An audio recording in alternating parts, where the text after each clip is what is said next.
Kabanata 621. Lumapit si Lito sa pintuan ng kanyang kapatid, kung saan nakatayo si Lara na may hawak na tray ng pagkain. Shenner, halos 2 araw ka nang hindi kumain, hindi kakayanin ng katawan mo ng ganito. I made your favorite dish, please have a bite. Nagmamakaawa si Lara sa isang taos puso at malambot na tono. Hindi ako kakain. Hayaan mo akong mamatay sa gutom, tutal ayoko nang mabuhay. Lubhang nawala ng pag-asa si Chenner. Nang marinig ito, nagsalubong ang mga kilay ni Lito, sinipa niya ang pinto at pumasok. Pagtingin sa kama, mayroong isang bundle ng mga kumot, kung saan nakakulong ang maliit na si Chenner sa ilalim. Maliit at nakakaawa, mukha siyang kawawa.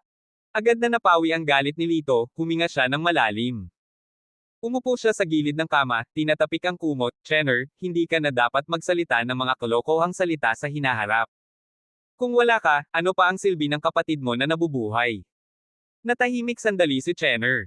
Nagpatuloy si Lito, kung may mangyari sa iyo, ayaw ko nang mabuhay, bababa ako at sasamahan ka. Sa isang haplos, itinapon ni Chenner ang kumot, at ibinagsak ang sarili sa mga bisig ni Lito, humihikbi, kuya, pasensya na, kalokohan ang sinasabi ko. Habang nagsasalita siya, mas naging mabangis ang kanyang pag-iyak, pero I'm still so sad. My face was how I face others in the future, buhuhu. Tinapik ni Lito ang likod ng kanyang kapatid, Bamulong, ipinapangako ko sa iyo, hahanap ako ng paraan para maibalik ang iyong mukha. Paano mo ako masisiguro? Pinunasan ni Chenner ang kanyang mga luha at nagtatanong na may hinaing. Iniabot ni Lito ang kanyang pinky finger, ikinabot ang kanyang kapatid na babae, swear by a pinky promise, hindi ito mababago sa loob ng 100 taon. Napangiti si Chenner, napakabata mo. Sa oras na ito, nagriring ang mobile phone ni Lito, ito ay isang tawag mula sa hindi kilalang numero. Hiniling niya kay Lara na bantayan sandali ang kanyang kapatid at bumalik sa kanyang silid upang sagutin ang tawag. Sa telepono, narinig ang boses ng isang matandang lalaki, Lito, ako, ito. Inihanda ko na ang mga bato para sa iyo. Halika at kunin ang mga ito. I text ko sa iyo ang address. Nakilala ang boses bilang Old Mo mula sa Drunken Jade Building, tumango si Lito, sige, papunta na ako. Nag-iwan siya ng ilang tagubilin para kay Lara bago lumabas. Pagdating niya sa Drunken Jade Building, sira-sira na, puno ng alikabok ang counter, may mga sapot ng gagamba na nakasabit kung saan-saan. Ang isang ordinaryong tao ay maaaring hindi maglakas loob na pumasok. Pumasok si Lito, kinusot-kusot ang kanyang mga mata, sa wakas ay nakita niya si Old Mo na nagtatago sa isang sulok. Si Old Mo ay may hawak na bote ng white wine, lasing at bumubulong, anak, nasaan ka, anak ko? Sa malapit, mayroong isang larawan sa sahig. Sumulyap si Lito, nakita ang isang gwapong batang lalaki sa larawan, malamang na nawawalang anak ni Old Mo. Bahagyang sinipa si Old Mo, sinabi ni Lito, hoy, nandito ako para kunin ang mga bato. Umungol si Old Man Mo, maligaw ka, huwag mong abalahin ang pagtulog ko. Sa isang pitik ng kanyang daliri, ipinasok ni Lito ang isang pilak na karayom sa katawan ng matanda. Agad na iminulat ng matanda ang kanyang mga mata at tumalon, aray. Ang sakit. Ano ito? Gising na. Ibigay mo sa akin ang bato. Hinailan ni Lito ang isang upuan at umupo. Pinagmasdan ni Old Man Mo si Lito ng maingat. Lumapit siya sa isang kahon na gawa sa kahoy, hinaila ito palabas at sa pagbukas nito, may 3 bato na kapareho ng mga nauna. Sa kanyang espesyal na pangitain, iniskan ni Lito ang laman ng kahon at sa katunayan, lahat sila ay naglalaman ng mga spirit stone. Saan galing ang mga batong ito? Alam mo ba? Tanong ni Lito. Binigyan siya ni Old Man Mo ng puting mata, hindi ko alam. Bahagyang ngumiti si Lito, paano kung matutulungan kitang mahanap ang iyong anak?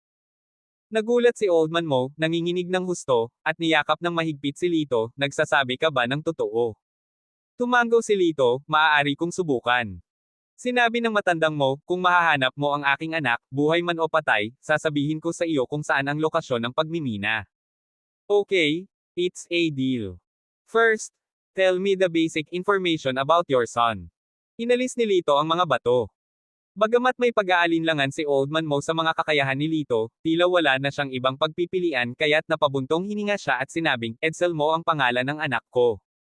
Nawala siya 3 taon na ang nakakaraan, pagkatapos ng kanyang ika-24 na kaarawan. Lumabas siya kasama ang ilang mga kaibigan isang gabi at hindi na bumalik. Tumango si Lito, kinuha ang larawan mula sa sahig. Sige, I got it. I'll give it a try, aniya bago umalis. Sa sandaling umalis siya, kinuha niya ang business card na dating ibinigay ng Blackhawk, at idinial ang numerong nakalista. Maya-maya, isang boses na walang emosyon ang dumating sa telepono. Pangalan. Lito, sagot niya. Ang boses sa kabilang dulo ay tila may sinuri pagkatapos ay nagtanong, ano ang maaari kong gawin para sa iyo? Sinabi ni Lito, kailangan kong tulungan mo akong mag-imbestiga sa isang tao. Ang pangalan niya ay Edsel Mo.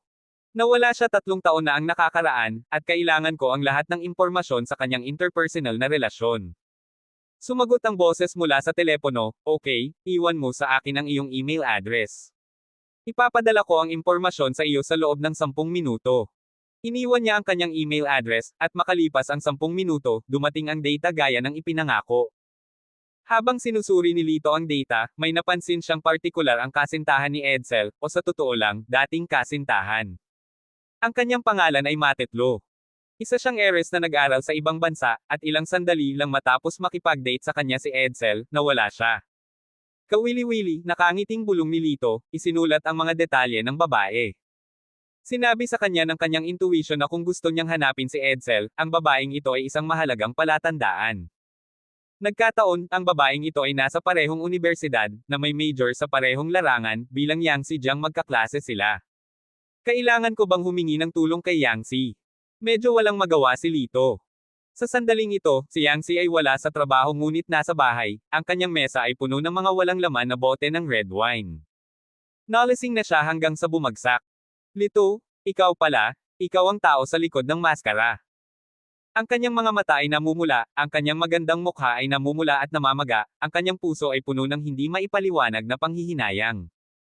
Bakit hindi mo sinabi sa akin ng mas maaga?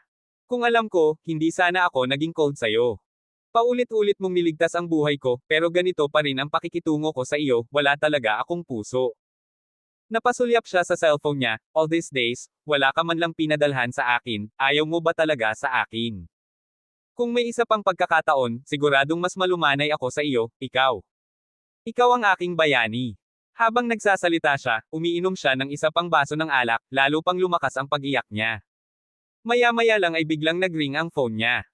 Tatanggihan na sana niya ang tawag, ngunit pagkatapos ay nakita niya ang 2 malalaking karakter na sumasayaw sa screen, at ang buong pagkatao niya ay nanlamig. Lito. Agad siyang natuwa at pinindot kaagad ang answer button. Hello, ikaw. Hinahanap mo ako. Hindi maikakailang malumanay ang boses niya, tinted with a touch of shyness. Sa kabilang dulo, si Lito, nang marinig ang boses na ito, ay nag-goosebump sa buong katawan. Ano bang meron sa babaeng ito? Ayos ka lang ba? Tanong niya. Umiling si Yang Si, I'm fine, I'm doing well. What about you? Tumango si Lito, natutuwa akong marinig iyon. May pabor akong hihilingin sa iyo. Walang pagdadalawang isip, agad na sumagot si Yang Si, oo naman, ano, iyon. Talagang tutulong ako. Mapahamak ito. Nagmura si Lito sa kanyang puso. Siguradong may kakaiba sa babaeng ito, bakit ba ang bait-bait niya? Binaliwala ang lahat ng ito, dumiretso si Lito sa paghabol, mayroon ka bang kaklase sa kolehiyo na nagngangalang Matetlo? Gusto ko siyang makilala. Natigilan si Yang Si, hindi sigurado kung bakit biglang sasabihin ito ni Lito, oo, alam ko. Ano iyon? Kabanata 622. I want to meet her. Kaya mo bang ayusin nang hindi niya napapansin? Sabi ni Lito. Bahagyang kumunat ang noo ni Yang Si, medyo hindi nasisiyahan. Kaya't ilang araw mo akong hindi na-contact, at ngayon ay nakikipag-ugnayan ka para makipagkita kay Matet. Reklamo niya sa galit na tono. Hindi maintindihan ni Lito kung bakit siya biglang naging malungkot. Kung abala sa iyo, okay lang. I'll find another way. Maghintay. Agad siyang pinigilan ni Yang Si, I'll set up a meeting for you. Wait for my update. Magaling, pakibilasan. Tumango si Lito bilang pagsang-ayon. Bago pa may dagdag ni Yang Si ang anuman, ibinaba na ni Lito ang tawag.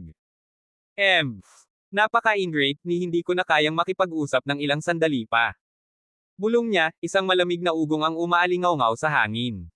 Gayunpaman, ang ideya na makilala si Lito ay naging masigasig sa kanya, habang siya ay nagmamadaling nagsimulang pumili ng mga damit mula sa kanyang wardrobe. Kinabukasan, ipinaalam ni Yang Si kay Lito na kaarawan ni Matet, at maaari niya itong isama sa kanyang birthday party. Bumangon mula sa kama upang marinig ang balitang ito, si Lito ay hindi man lang nag-abalang magsuklay ng kanyang buhok, at mabilis na nagsuot ng t-shirt at lumabas. Kailangan mo akong sunduin, ako naman ang gumagawa ng pabor sa'yo. Nahihiyang sinabi ni Yang Si. Tumango si Li Xiao, ngunit huwag mo akong sisihin kung ang kotse ko ay hindi umaayon sa iyong inaasahan. Naku, huwag kang mag-alala dyan, bilasin mo, huwag kang ang mabagal. Naiinip na sumagot si Yang Si, kahit isama siya ni Lito sa pagbibisikleta, masaya siyang uupo sa likod at tatawa ngayon. Hindi nagtagal, papunta na si Lito sa bahay ni Yang Si sakay ng kanyang mahirap na inupahang kotse. Si Yang Si ay pambihirang nakadamit ngayon sa isang pink slim long dress, na nagbibigay diin sa kanyang matangkad at kaaya-ayang tangkad. Ang kanyang makintab at itim na buhok ay bumababa, na nagpapakita ng isang imahe ng banayad na kagandahan. Habang magkadikit ang kanilang mga kamay, nakarating sila sa villa ni Matet. Ang kanilang paglalakad ay nakakuha ng atensyon ng maraming dumadaan. Nang makita ng mga tao si Yang Si, same time silang napabulalas, Diyosa, para siyang engkanto sa langit, napakaganda. Gayunpaman, nang ibaling nila ang kanilang tingin kay Lito, lahat ay natigilan, ang kanilang mga mukha ay puno ng panghihinayang. Sino ang lalaking ito? Bakit kasama niya ang Diyosa? Total loser ang lalaking ito, tingnan mo ang malaburdness na buhok. Mapahamak, he's driving that lousy car, the goddess deserves better. Matagal nang immune si Lito sa mga ganoong komento, humikab siya at biglang pinulupot ang kanyang braso sa baywang ni Yang Si. Anong ginagawa mo? Namula si Yang Si, pinandilatan siya ng mata, ngunit hindi niya iniwasan ang yakap nito. Pilyong ngumisi si Lito, ito ay magluluwa ng dugo ng ilang tao. Sa katunayan, maraming lalaki ang nagngangalit sa galit nang makita ang kilos ni Lito, gusto nilang sumugod at bugbugin siya. Sa sandaling ito, isang batang babae na nakasuot ng puting damit ang lumapit at masayang nagtanong, Yang Si, nandito ka na, matagal nang hindi nagkikita pagkatapos ng graduation. At ang lalaking ito ay, ngumiti si Yang Si, Lito ang pangalan niya, kaibigan ko. Nang matapos siyang magsalita, ibinoling niya ang atensyon kay Lito, ito ang birthday girl para sa araw na ito, Matetlo. Magalang na tumango si Lito kay Matet. Tumingin siya kay Lito saglit, tila nadismaya, at nagbigay ng walang kwentang ngiti bago siya umalis. Tumingin sa paligid ng bilya, nagtanong si Lito, mukhang may kaya ang kaklase mo. Si Yang Si ay mukhang may kakaibang ekspresyon sa kanyang mukha, umiling siya ay isang babae mula sa rural na lugar. Siya ay lubhang mahirap habang nasa paaralan ngunit pagkatapos ay nakipagkaibigan siya sa isang pangalawang henerasyong mayaman. Magkasama silang pumunta sa ibang bansa para sa karagdagang pag-aaral. Gayunpaman, habang nasa ibang bansa, ang kanyang kasintahan ay namatay ng hindi inaasahan. Pagkatapos ay bumalik siya sa ating bansa, naging mayaman siya kahit papaano. Hinaplos ni Lito ang kanyang baba, namatay ang boyfriend sa ibang bansa, bumalik sa bansa at yumaman. Interesting. Sa pagpikit ng kanyang mga mata, isang pahiwatig ng gininto ang liwanag ang bumungad sa kanila habang siya ay muling tumingin kay Matet. Pagkaraan ng ilang sandali, lumiwanag ang kanyang mukha sa hitsura ng pag-unawa, kaya nga. Maya-maya lang, may boses na nagmula sa gilid. Kaibigan ka ba ni Matet? Magkasabay na napalingon sina Lito at Yang Si. Nakatayo sa harapan nila ang isang matangkad na dayuhan, na may puting nyebe na balat, mataas na tulay ng ilong, malalim na mga mata, at kapansin-pansing asul na mga mata, mukhang kasing gwapo at marangal bilang isang European nobleman sa isang pelikula. Sa sandaling nagpakita ang lalaking ito, ang mga nakapaligid na babae ay hindi napigil ang mapasigaw, lahat sila ay may mga infatuated na ekspresyon sa kanilang mga mukha. Sa sandaling ito, isang gwapong lalaki ang nakatingin kay Yang Si na may ngiti sa kanyang mukha. Bahagyang kumunot ang noo ni Yang Si, ngunit bago pa siya makapagsalita, tumayo si Lito sa pagitan niya at ng lalaki, at ikaw. Nagsalubong ang mga kilay ng lalaki at sinulyapan niya ng malamig na tingin si Lito, malungkot na binibigkas, kinausap ko ang babaeng ito. Magalang na ngumiti si Yang Si, hello, ang pangalan ko ay Yang Si Jiang, at ako ay kaklase ni Matet sa kolehiyo. Oh, Miss Jiang? Ako si Lucaso, mula sa ibang. Ikaw ang pinakamagandang babae na nakita ko. Biglang lumapit ang lalaki at hinawakan ang kamay ni Yang Si, yumuko para halikan ang likod ng kamay niya. Sumimangot si Yang Si at binawi ang kanyang kamay, natatawa, salamat sa papuri. Miss Jiang, mayroon ka bang libreng oras upang bisitahin ang aming lugar? Maaari kang manatili sa aking kastilyo, malugod kong tinatanggap. Kapansin-pansing maasikaso si Lucaso. Kastilyo? Tanong ni Yang Si, medyo nagulat. Tumango si Lucaso, oo, ako ay may lahing Maharlika, ang tagapagmana ng 3 kastilyo, kasama ang ilang nakakainip na mga titulo. Sa gilid, nagbigay ng nakakagigil ng ngiti si Lito. Nakakapanibago nga ang pagiging bongga ng lalaking ito. Matapos marinig ang tungkol sa kanyang pagkakakilanlan at mga kastilyo, ang mga nakapaligid na babae ay naging mas hindi mapakali, na nagnanais na maiakap nila ang kanilang mga sarili sa mga bisig ni Lucaso. Isang matamis na ngiti ang ibinigay ni Yangtze, hindi ako available. Halatang nagulat si Lucaso sa tugon ni Yangtze, dahilan para medyo matigas ang kanyang ngiti. Sa sandaling ito, nagsimula ang musika, at muli siyang tumawa, Miss Jiang, maaari ba akong magkaroon ng karangalan ng isang sayaw? Sa pagsasalita ng mga salitang ito, iniabot niya ang isang kamay sa isang maginoong paraan. Hindi siya interesado. Biglang nagsalita si Lito sa casual na tono. Kumunat ang kilay ni Lucaso at tumingin kay Lito. Ito ang kauna-unahang pagkakataon na siya ay seryosong sinisiyasat. Miss Jiang, medyo wala sa linya ang driver mo. Reklamo niya. Nagulat si Yangtze, at ipinaliwanag, hindi ko siya driver, kaibigan ko siya. Tumawa si Lucaso, mali ba ang pagkaintindi ko? Pagtingin ko sa kanya, akala ko driver siya. May common touch talaga si Miss Jiang, even dun woes who mind making friends with such people. Tinitigan niya si Lito pataas at pababa, ang kanyang ekspresyon ay lalong nagiging disdain, sa aking kastilyo, kahit na ang mga sweeper ay mas maganda ang pananamit kaysa sa kanya. Nang marinig ang mga salitang ito, isang mahinang tawa ang nauwi sa paligid. Tiningnan ni Lucaso si Lito na may mataas na antas, isang bakas ng hamon sa gilid ng kanyang bibig. Gayunpaman, nanatiling kalmado at kalmado si Lito, hindi siya pinapansin, sa halip ay bumaling kay Yangtze. Yangtze, samahan mo akong sumayaw. Iniunat niya ang kanyang kamay patungo kay Yangtze. Agad namang nagalit si Lucaso, anong ibig mong sabihin? Ako ang unang nag-imbite kay Miss Jiang. Sa kalagitnaan ng kanyang rant, nagpakawala siya ng isang mapanuksong tawa, hindi mahalaga, naniniwala akong malinaw na alam ni Miss Jiang kung sino ang dapat niyang piliin sa pagitan mo at sa akin. Gayunpaman, hindi nagatubili si Yangtze kahit isang sandali, direktang inilagay ang kanyang kamay sa palad ni Lito. Bakas pa rin sa mukha niya ang nahihiyang pamumula. Nang makita ito, isang hindi nasisiyahang pagkibot ang humila sa gilid ng bibig ni Lucaso. Ngumiti si Lito sa kanya, sa totoo lang, alam na alam niya. Kaya lang may mga tao rito na parang hindi nakakaintindi. Pagkasabi noon, inakay niya si Yangtze sa dance floor. Pinagmamasdan ng maselang kamay ni Yangtze na hawak ni Lito, ang mga kalamnan ng mukha ni Lucaso ay nanginginig ng husto. Ibinagsak niya ang kanyang kamao sa mesa, na nagngangalit, walang makakaagaw ng babae sa aking mga kamay. Kabanata 623. Pagkatapos ng isang sayaw, pinangunahan ni Lito si Yangtze pabalik sa karamihan. Sa oras na ito, lumapit muli si Lucaso, na tumatawa, Miss Jiang, maaari ba akong magkaroon ng karangalan ng isa pang sayaw? Wala siyang oras. Simpleng sagot ni Lito. Bumulwak ang galit sa mga mata ni Lucaso, I was asking her, not you. Isang matipunong lalaking taga-ibang bansa ang lumapit at tumango, young master. Nang makita ng lahat ang lalaking ito, nagulat silang lahat. Ang lalaking ito ay mas mataas sa 2 metro, na may katawan na puno ng nabuong mga kalamnan. Ang kanyang buong katawan ay nagmistulang isang maliit na burol na may mga gumugulong na alon. Ang kanyang balat ay kumikinang na may matigas na kinang, na para bang ito ay gawa sa bakal. Gusto kong makipagsayaw kay Miss Jiang. Bantayan ng brat na ito, at huwag hayaang gumawa siya ng gulo. Itinuro ni Lucaso si Lito, na may mapagmataas na tono. Oo, young master. Dirdiretsong naglakad ang lalaki palapit kay Lito, tinitigan siya ng masama. Nang makita ito, ngumiti si Yangtze at sinabing, isang sayaw lang. Sasamahan kita. Nang malapit nang magsaya si Lucaso, biglang nagsalita si Lito ng malamig, hindi. Saglit na tumigas ang mukha ni Yangtze, at marahan niyang hinaila ang manggas ni Lito, mahinang nagsalita, ang taong ito ay nobility, hindi natin siya kayang guluhin. Huwag kang mag-alala, hindi ko siya hahayaang samantalahin. Walang ipinakitang ekspresyon si Lito, sinabi kong hindi ka makakapunta, at hindi ka pupunta.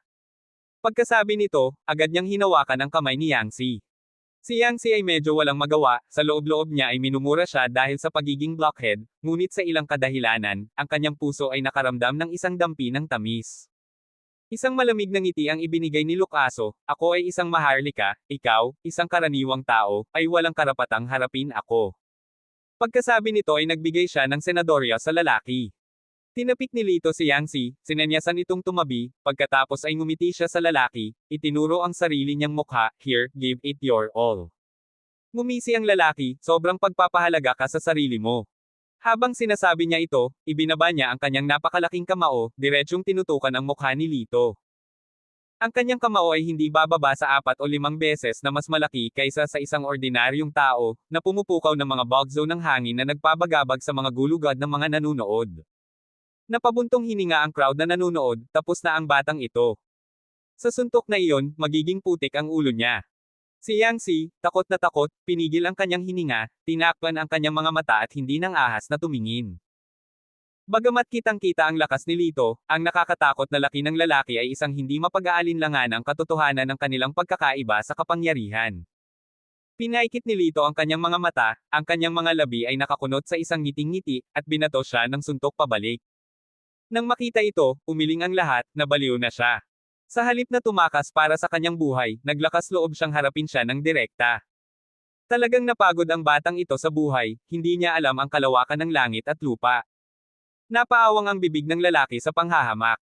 Isang langgam na nangangahas na makipaglaban sa isang elepante, nangangarap sa sikat ng araw. Mamatay. Boom! Sa isang kisap mata, 2 kamao, isang malaki at isang maliit, ay nagbanggaan. Halos malaglag ang panga ng lahat sa sumunod na eksena. Si Lito ay nanatiling hindi gumagalaw, habang ang lalaki ay napilitang umatras ng higit sa 12 hakbang, bumagal lamang nang siya ay bumangga sa isang pader. Ang dingding sa likod niya ay may parang sapot ng gagamba, at ang mga piraso ng dingding ay bumagsak. Namula ang mukha ng lalaki, puno ng matinding pagkabigla ang kanyang mga mata. Ang batang ito ay higit pa sa nakikita ng mata. Itinaas niya ang kanyang kanang kamay, natakot nang makitang nawala ang lahat ng pakiramdam ng kanyang kamao. Sa malungkot na ekspresyon at dagindong, ang kanyang kaliwang paa ay tumapak sa sahig, na nagtulak sa kanya na parang bola ng kanyen patungo kay Lito. Inabot niya ang 2 kamay, sinusubukang hawakan ang mga balikat ni Lito at yakapin siya pababa. Gayunpaman, sa susunod na segundo, ang mga mata ng lalaki ay lumiit ng husto. Si Lito ay nawala. Imposible. Walang sino man sa mundong ito ang makakagalaw ng ganoon kabilis. Sigaw ng lalaki sa kanyang puso. Walang imposible sa mundong ito. Biglang may mahinang boses na nagmula sa likuran, na sinundan ng mahinang tapik sa likod ng lalaki. Bumagsak ang lalaki sa sahig, ibinaling ang kanyang ulo para tingnan si Lito na may kakaibang ngiti. Babae ka ba? Ganon ka ina ang lakas. Nag-cross arm si Lito, umiling-iling. 1, 2, 3. Sakto sa pagbagsak ng salitang tatlo, biglang nagbago ang mukha ng lalaki. Basag. Isang malutong na tunog ng pagkabasag ng buto ang narinig. Ang sumunod ay isang serye ng mga tunog na nakakasira ng buto. Sa loob ng 3 segundo, mahigit kalahati ng mga buto maglalaki ang nabasag. Naiwang nakanganga ang lahat ng manunood habang nakatingin sa nalugmok na lalaki, hindi makapagsalita. Ang eksena ay tahimik, na parabang ang mga tao ay nagyelo sa oras. Hindi pinansin ni Lito ang lalaki at nagpatuloy sa paglalakad palapit kay Lucaso, malamig na tinitigan siya. Umalis ka, kung hindi ay makakatagpo ka rin ng kapalaran niya. Walang emosyon ang boses ni Lito. Ang mukha ni Lucaso ay naging malungkot, isang masamang pulang ilaw ang kumikislap sa kanyang malalim na asul na mga mata. Ngumisi siya, anak, pagbabayaran mo ito. Pagkasabi nun ay tumalikod na siya at naglakad palayo. Maya-maya, may lumapit sa lalaki, at bumalik sa buhay na buhay ang eksena. Gayunpaman, sinadya ng lahat na iwasan ang kanilang distansya mula kay Lito. At ang mga lalaking iyon na nag-iimbot kay Yangtze kanina, ay hindi naglakas loob na itapon ang kanilang malalaswang tingin, natatakot na baka bugbugin sila ni Lito. Sa puntong ito, sa loob ng isang marangyang silid sa villa. Umupo si Lucaso sa sopa, namumula ang kanyang mukha sa sobrang dilim. Sa harap niya, si Matet ay nakaluhod sa lupa, ang kanyang kilos ay magalang. Ayuhin ang batang iyon. Gusto kong ipaalam sa kanya na patay na siya, at pati na rin ang Yangtze na iyon. Sa pagbanggit kay Yangtze, pinaandar ni Lucaso ang kanyang dila sa kanyang mga labi sa paraang nagpapaalala. Biglang, 2 matulis na pangil ang lumabas sa kanyang bibig, habang ang kanyang mga mata ay naging ganap na pula ng dugo, at ang kanyang balat ay mapatla. Ang dugo ng babaeng iyon ay may dalang kakaibang pabango. Balak kong tikman ito ng buo. Humanap ng pagkakataon para maakit siya. Kumunat ang noo ni Matet, medyo nag-aalangan. Count, pwede ba nating paalisan si Yangtze? Nang matapos siyang magsalita ay hinampis siya ni Lucaso sa dibdib. Lumipad si Matet ng ilang metro palayo at dumura ng isang subo ng sariwang dugo. Ako ang iyong master. How dare you sway me? Huwag mong kalilimutan kung sino ang nagbigay sa iyo ng yaman mo. Kaya kong ibigay ito sa iyo, at kaya kong bawiin ang lahat, kahit kunin ang iyong buhay. Gumapang si Matet sa paanan ni Lucaso, nanginginig at nagsabi, "Oo, guro, gagawin ko ang utos mo." Nang malapit nang matapos ang birthday party, hinanap ni Matet si Yangtze. "Yangtze, ang tagal na. Can you stay with me tonight and chat?" Hinawakan ni Matet ang kamay ni Yangtze. Ito. Si Yangtze ay medyo nag-aalangan. Hindi niya masyadong kilala si Matet. Nakiusap si Matet, "Nakikiusap ako sa iyo. Sa unibersidad, wala akong pera. Magugutom sana ako kung hindi dahil sa perang ipinahiram mo sa akin. Nagpapasalamat talaga ako." Nang marinig ito, hindi nakatiis na tumanggi si Yangtze, kaya tumango siya, "Well. Okay then." Bumalik ang tingin niya kay Lito, "Baka umuwi ka muna." Sumulyap si Lito kay Matet, pagkatapos ay ngumiti kay Yangtze. "Sumama ka sa akin." Sinundan siya ni Yangtze sa tabi, na curious. Anong nangyayari? Bakit sikreto? Inilabas ni Lito ang isang anting-anting at iniabot sa kanya. "Dalhin mo ito. Ito ay magiging kapaki-pakinabang." "Ano ito?" Medyo dismissive si Yangtze. Sabi ni Lito, "Wag na muna yuzazain kung ano ito. Panatilihin kang ligtas. Hayaan mong isipin ko, ipasok mo lang ito sa iyong bra." Binigyan siya ni Yangtze ng masamang tingin, itigil ang pagiging hindi nararapat. "Kailangan ko nang umalis." Nang umalis si Yangtze, unti-unting nanlamig ang tingin ni Lito. Malapit na ba siyang puntiryahin? Ngumisi siya, "Sa aking patay na katawan, sino ang nang-ahas na saktan siya?" Kabanata 624. Sa likod ng bilya ay may kagubatan ng kawayan. Masayang naglalakad si Lito sa gitna ng kakahuyan ng kawayan. Habang ang araw ay nagiging dapit hapon, ang lahat ng nasa paligid niya ay nagdidilim, anino tulad ng mga multo na gumagalaw sa gabi.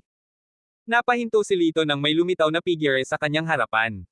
Nakatingin sa estranghero, si Lito ay naglahad ng isang mahinang ngiti, "Hindi ba ito ang marangal na anak? Nagpunta ka ba dito para lang sa akin?" Lumakad ng ilang hakbang si Lucaso patungo kay Lito. Sa ilalim ng malamig na liwanag ng buwan, ang kanyang mga mata ay kumikinang na pulang-pula, "Narito ako upang patayin ka." Nakasandal ng walang pag-aalinlangan sa isang bamboo shoot, sumagot si Lito, "Sa tingin mo ba ay sapat na ang iyong kakayahan?" Lucaso scoffs, "Mukhang hindi ka natatakot. Kasi hindi mo alam ang identity ko." Bigla niyang itinaas ang kanyang tingin sa crescent moon na nasa itaas ng langit. Sa isang segundo, lumipad ang isang makapal na vermilion cloud, na tinatakpan ang liwanag ng buwan. Kasabay nito, ang kanyang hitsura ay nagbabago. Ang kanyang kutis ay nagiging nakamamatay na mapatla, ang kanyang mga mata ay dumudugo sa isang nakakagulat na pula, at dalawang mahaba at matutulis na pangil ay nahayag mula sa kanyang bibig. "This is my true form. Natatakot ka ba ngayon?" Ngumiti ng malalamig si Lucaso. Nagkibit balikat si Lito, "Kaya isa ka talagang vampira. Kung tama ang hula ko, dapat ay hindi bababa sa 80 taong gulang ka."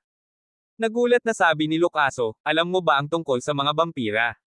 Mukhang minamaliit kita." Kinagat ni Lito ang kanyang mga labi, "Hindi lamang ang lahi ng dugo ang alam ko, ngunit alam ko rin na lumagda si Matet sa isang madilim na kasunduan sa iyo. Ginamit mo siya para pumatay ng maraming tao. Hey, parang may dahilan pa ako para patayin ka, alam mo masyado."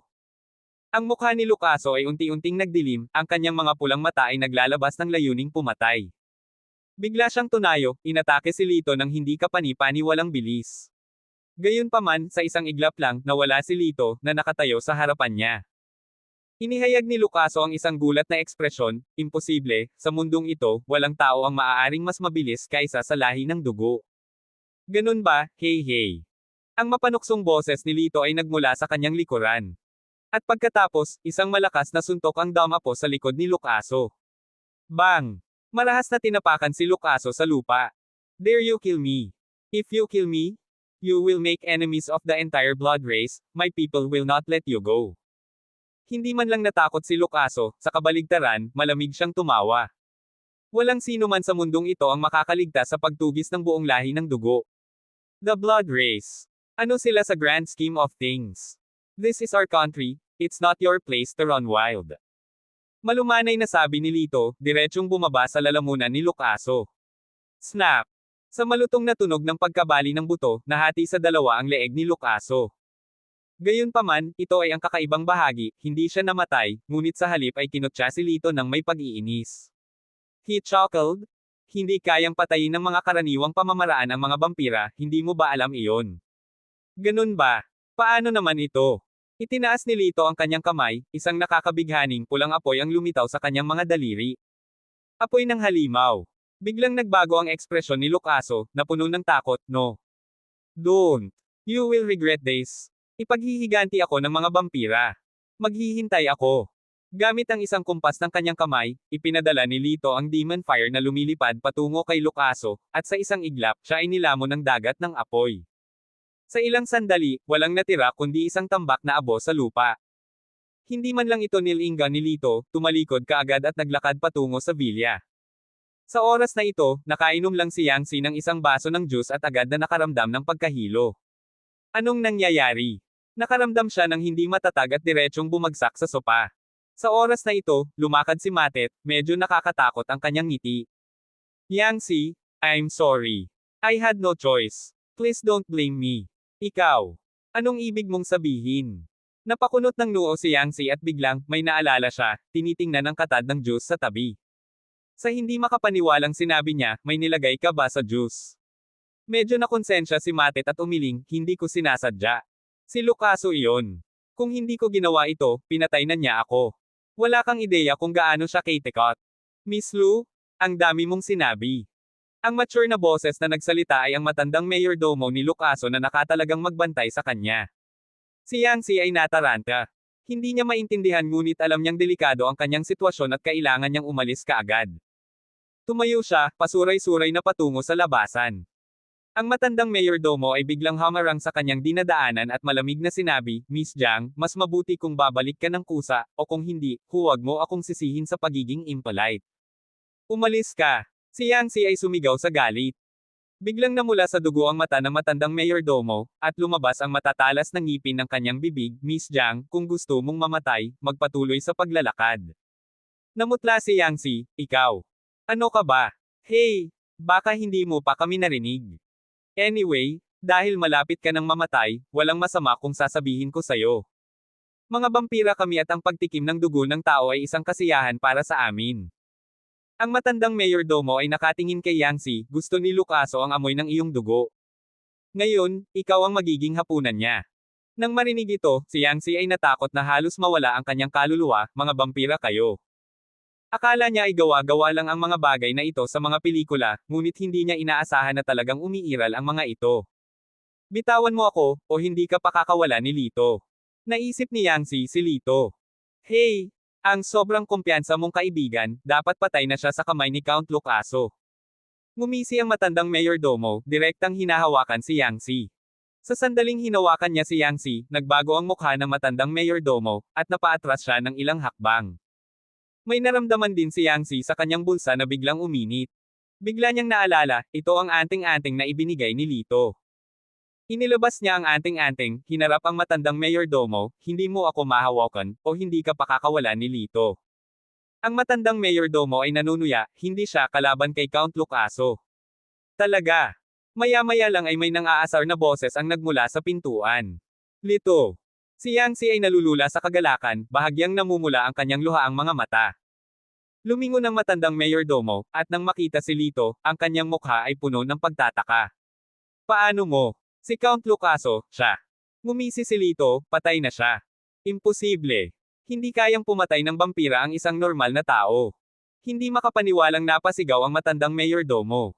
Sa sumunod na segundo, biglang sumugod si Lito, hinawakan ang butler sa lalamunan. Basag. Sa pagpihit ng kanyang kamay, nabali ang leeg ng mayordomo.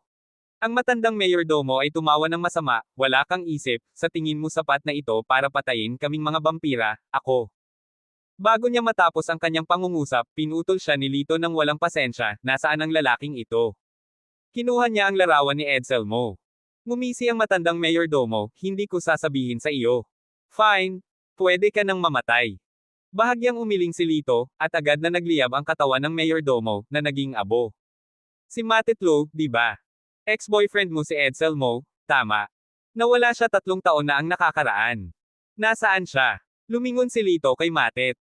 Sa sandaling ito, si Matet ay natigilan bilang isang estatwa na nakatingin kay Lito ng may takot. Hindi ko masasabi, kung magsalita ako, papatayin nila ako. Sa sumunod na segundo, sinipa siya ni Lito na natamba sa sahig, tinapakan ang kanyang leeg. Magsalita ka, kung hindi, papatayin kita ngayon din. Kabanata 625. Natakot si Matet. Ang aura ni Lito na puno ng mali siya ay napakalakas, lalo na ang kanyang nakamamatay na titig, na higit na huminto sa mga tao kaysa sa blood race mismo. Nauutal na sabi niya, ay. Ewan ko, parang ginawa siyang alipin ng dugo at kinuha ng prinsipe. Nasaan ang prinsipe? Tanong ni Lito, nakakunot ang kanyang mga kilay. Ang blood race ay magkakaroon ng dibisyon sa ilan sa mga malalaking lungsod na pinamamahalaan ng isang mataas na ranggo na prinsipe mula sa loob ng angkan. Umiling si Matet, hindi ko alam, si Count Lucaso lang ang nakakaalam. Ang puwersa sa ilalim ng paa ni Lito ay biglang tumaas. Sa takot, sumigaw si Matet ng malakas, hindi ko talaga alam, ngunit narinig ko nang nagkataon sa isa sa mga tawag sa telepono ni Lucaso na tila ito ay isang babae. Mabuti, pagkatapos ay mamatay ka. Malamig na nagsalita si Lito. Natakot si Matet, sinabi ko na sa iyo ang lahat ng nalalaman ko, papatayin mo pa ba ako?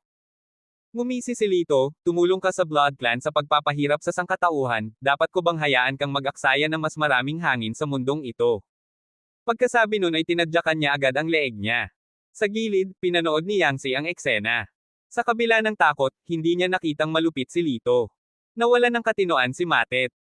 Kung mananatili siya sa mundong ito, malamang na mas maraming inosenteng tao ang masasaktan. Lito, patay na si Matet, ano ang gagawin mo sa taong hinahanap mo? Inihayag ni Yangtze ang kanyang mga alalahanin. Tumawa si Lito, napatay ko ang 2 miyembro ng Blood Clan. Walang alinlangan na maghihiganti ang kanilang mga angkan. Wala akong kailangang gawin natural na hahanapin ako ng prinsipe. Do you have the confidence to face her? The prince sounds like a formidable opponent, I'm a bit worried. Tumingin si Yangtze kay Lito. Tinapik ni Lito ang kanyang braso, relax, ipaubaya sa akin ang lahat. Pagkatapos, hinatid ni Lito si Yangtze pauwi. Nang huminto ang sasakyan, nag-alinlangan si Yangtze at hindi bumaba ng sasakyan. Anong problema? Lumingon si Lito upang tumingin sa kanya. Tila naipon ang kanyang lakas ng loob, ibinaba ni Yangtze ang kanyang ulo at sinabing, iniligtas mo ako muli ngayon, hindi ko alam kung paano ka pasasalamatan. No need for that, it was nothing. Ikinawi ni Lito ang kanyang kamay, na nagpapakitang wala siyang pakialam dito. Matigas na sinabi ni Yangtze, hindi naman, palaging itinuro sa akin ng aking lolo na dapat suklian ng isang tao ang kabutihang natanggap nila. Si Lito, na naiinis, casual na nagmungkahi, pagkatapos ay maghandog ng matamis na halik, at ya. Bago niya matapos ang kanyang pangungusap, biglang sumandal si Yangtze at kinis siya sa pisngi. Good night. Nahihiyang binigkas niya ang mga katagang ito habang mabilis na bumaba ng sasakyan at mabilis na naglakad papasok ng gusali. Naka-free si Lito sa driver's seat sa loob ng buong 10 minuto bago lumabas ito. Oh my goodness! Dahan-dahan niyang itinaas ang kamay para hawakan ang pisngi niya, medyo basa pa rin. It wasn't a dream, she really did kiss me. Oh man, she get her wires crossed somehow. Kinausap ni Lito ang kanyang sarili, sayang, kung alam kong napakasunurin niya, hiniling ko sa kanya na. Ipinilig niya ang kanyang ulo, itinapon ang lahat ng kaakit-akit na kaisipang ito. Too bad? Too bad? She probably didn't mean that way, I shouldn't be such a beast. Samantala, sa silong ng isang napakalaking kastilyo, isang napakalaking itim na kabaong ang nagsimulang manginig ng husto. Bang! Bumukas ang kabaong, tumambad ang mukha na mas mapatlakay sa bangkay. Sa kanyang kamay, hawak niya ang isang itim na ball ang kristal, kung saan pinupuno ng pulang ambon ang buong kabaong. May mga tao na nang ahas na patayin ang aking mga angkan, hindi mapapatawad. Ang kanyang boses ay nanlamig hanggang sa buto, na para bang nagmumula mismo sa kanyang lalamunan. Sa Dagandong, hindi mabilang na mga paniki ang nagulat, na nag-crash ng ligaw sa paligid. Sa sandaling ito, maraming miyembro ng Blood Nation ang mabilis na sumugod, lumuhad sa isang tuhod. Elder, ano pong order nyo? Mabuti ang ginawa mo, sa East Nation, sa kabisera ng lungsod, mayroong isang batang lalaki na nagngangalang Lito, na may dilaw na balat at itim na buhok, na pumatay sa 2 sa ating clanman. Nais kong ipaalam mo kaagad sa lokal na prinsipe, upang maalis ang hanggal na ito na nagpahiya sa ating dugong bansa. Putulin ang kanyang kaluluwa, hindi na muling magkatawang tao. Ang mga miyembro ng Blood Nation na nakaluhod sa sahig ay agad na sumagot, oo. Matapos paalisin si Yangtze, hindi umuwi si Lito sa halip ay bumalik sa villa ni Matet. Alam niyang pagkatapos patayin ang 2 miyembro ng Blood Nation, hindi na nila ito hahayaang magpahinga. Ang pag-uwi sa oras na ito ay mapanganib ang kaligtasan ni Lara at ng kanyang nakababatang kapatid na babae. Kaya naman, pinili niyang pumunta sa bilya at maghintay. Ang buwan ay unti-unting tumaas sa pinakamataas na punto, ang gabi ay naging mas makapal, biglang, isang bog zone ng malamig na hangin ang dumaan at ang maitim na ulap ay tumakip sa buwan, na nagpalubog sa mundo sa kadiliman. Dumating na ba? Umupo si Lito sa sopa, nagbuhos ng isang baso ng red wine. Sa labas ng pinto, umalangaw-ngaw ang mga yabag ng paa, click, click, click, tunog ng high heels. Bang! Itinulak ang pinto, bumungad sa pasukan ang isang pares ng nagninangas na pulang takong. Ang mga tanawin ni Lito ay itinaas pataas. Isang maapoy na pulang damit, ang nakakaakit na kurbo ng isang payat na silweta, at sa itaas, isang mukha na parehong kaakit-akit at pamilyar. Lito, anong ginagawa mo dito? Nagtatakang nagsalita ang bagong dating. Tumayo si Lito at ngumiti, Mrs. Garcia, sigurado akong itatanong ko sa iyo ang parehong tanong. Ang bagong dating ay ang may-ari ng Soffel Hotel, ang English noblewoman, si Mrs. Garcia, ang nakakabighaning European lady. Nako, kaibigan ko ang may-ari nitong bilya. Niyaya niya ako. Si Mrs. Garcia ay lumundag na may mapang-akit na mga hakbang, casual na tinanggal ang alampay sa kanyang mga balikat. Hindi mo pa sinasagot ang tanong ko. Anong ginagawa mo dito? Iginala ni Mrs. Garcia ang kanyang maputlang asul na mga mata. Ang kanyang matingkad na mapupulang labi ay bahagyang pumulupot na nagpapakita ng isang nakakaakit na ngiti na kayang magpaluhod sa mga bansa.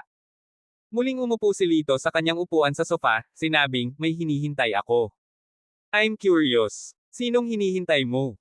Kinuha ni Mrs. Garcia ang wine glass mula sa kamay ni Lito at humigop ng red wine ng direkta mula sa lip print na naiwan niya. Bigla niyang pinulupot ang isang braso sa leeg ni Lito, bumulong sa kanyang tainga, sa katunayan, may isang bagay na gusto kong sabihin sa iyo noon pa man, ngunit hindi kailanman nagkaroon ng lakas ng loob. Sa palagay ko ngayon ay kasing ganda ng panahon. Sa sandaling humina ang kanyang boses, isang malamig na layunin ng pagpatay ang biglang bumaril mula sa mga mata na asul sa karagatan. Kasabay nito, isang ngiti ang sumilay sa gilid ng bibig ni Lito habang hawak niya ang palso ni Mrs. Garcia. Hindi dapat humawak ng kutsilyo ang babae kapag nakipag-intimate sa isang lalaki, hindi ka ba pumapayag? Nakangiti niyang sabi. Hinahawakan ni Madam Garcia ang isang matalas na nakatalas na punyal sa kanyang kamay, ang talim ay nakaturo sa puso ni Lito. Tuluyan nang nawala ang mapang-asar na mukha ni Madam Garcia, napalitan ng lamig. Lito, sa simula ay hindi ko planong salakayin ka ng ganoon kaga, ngunit dahil napatay mo ang dalawa sa aming blood clan, huwag mo akong sisihin sa pagiging bastos. Hey! Sigurado ka bang may kakayahan ka? Umiling si Lito, sa aking pananaw, ang dahilan kung bakit hindi mo ako inatake ay hindi dahil sa kabaitan, ngunit kawalan ng tiwala, hindi ba? Ang kanyang mga salita ay direktang nabutas ang pagmamalaki ni Madam Garcia, shut up, die. Kabanata 626. Itinaas ni Mrs. Garcia ang kanyang palad, isang pulang ipoypo ang lumitaw sa kanyang palad. Bam! Sa pamamagitan ng pag-ulos ng kanyang palad, ang ipoypo ay napalitan ng ilang mini wind blades, na bumaril patungo kay Lito. Tumalikod si Lito para umiwas, at tumikim ng 2 beses, kung ang isang babae ay masyadong mabangis, walang lalaking magkakagusto sa kanya. Nagdilim ang mukha ni Mrs. Garcia, at dumiretso siya sa kanya, patuloy na naglalabas ng ilang palad. Gayunpaman, sa tuwing nagagawa silang iwasan ni Lito. Matanda ka na, ano ba ang iniiwasan mo? Kung may lakas ka ng loob, awayin mo ako. Sabi ni Mrs. Garcia na may malamig na mukha. Masayang ngumiti si Lito, napakaganda mo, hindi ko kaya. Bastos. Nagbiro si Mrs. Garcia, sa tingin ko natatakot ka lang. Sige. Tumawa si Lito, handang kumilos ng biglang, bahagyang nagbago ang kanyang mukha, nakaramdam ng pag-aapoy sa buong katawan, hindi maatim na init. Mapahamak, heat poison. Si Lito ay nagduso ng lason sa init sa kanyang katawan mula pa noong siya ay bata, na halos pumatay sa kanya. Sa kabutihang palad, nakilala niya ang kanyang amo na pansamantalang pinigilan ang lason sa init. Binalaan siya ng kanyang amo na ang nagninangas na lason ay maaaring pumutok anumang oras, ngunit hindi niya akalain na ito ay ngayon. Sa isang kisap mata, ang kanyang balat ay naging pulang-pula, na para bang siya ay isang piraso ng bakal na natunaw sa isang pagan. Umuungol. Si Lito ay nagpakawala na mahinang dagandong sa sakit, lumuhod ang isang tuhod sa sahig, pakiramdam na parang siya ay pinahihirapan ng halimaw na apoy mula sa kamatayan. Tumigil sandali si Mrs. Garcia, pagkatapos ay ngumisi, hindi ba ako tinutulungan ng langit? Mukhang magandang panahon na para patayin ka. Inilabas niya ang isang punyal na nilagyan ng pulang hiyas at naglakad patungo kay Lito. Biglang may sumulpat na tao sa harapan niya. Hinawakan ni Lito ang kanyang palso at dinaig siya. Ang mga vampira ay ipinanganak na may malamig na konstitusyon, nanlamig hanggang sa buto. Naramdaman ni Lito ang nagyayelong lamig mula sa ilalim niya at nakahinga ng maluwag. Anong ginagawa mo? Bitawan mo ako. Si Mrs. Garcia, na parang iniinsulto, ay itinaas ang kanyang punyal para saksakin si Lito sa likod. Gayunpaman, sa loob ng susunod na segundo, ang kanyang palso ay hinawakan ng mahigpit, at pagkatapos, isang bagay na nagpasindek sa kanya ay nangyari. Ibinaba ni Lito ang kanyang ulo at direktang hinalikan siya. Makalipas ang 3 segundo, binitawan siya ni Lito at nahiga sa sahig. Mababaliw na sa galit si Mrs. Garcia, ikaw. Papatayin kita. Sumulyap si Lito sa kanya nang walang pakialam, alam mo ba kung ano ang ginawa ko? Twin Gus? Narinig mo na ba ito? Naninigas ang mukha ni Mrs. Garcia, anong ginawa mo sa akin?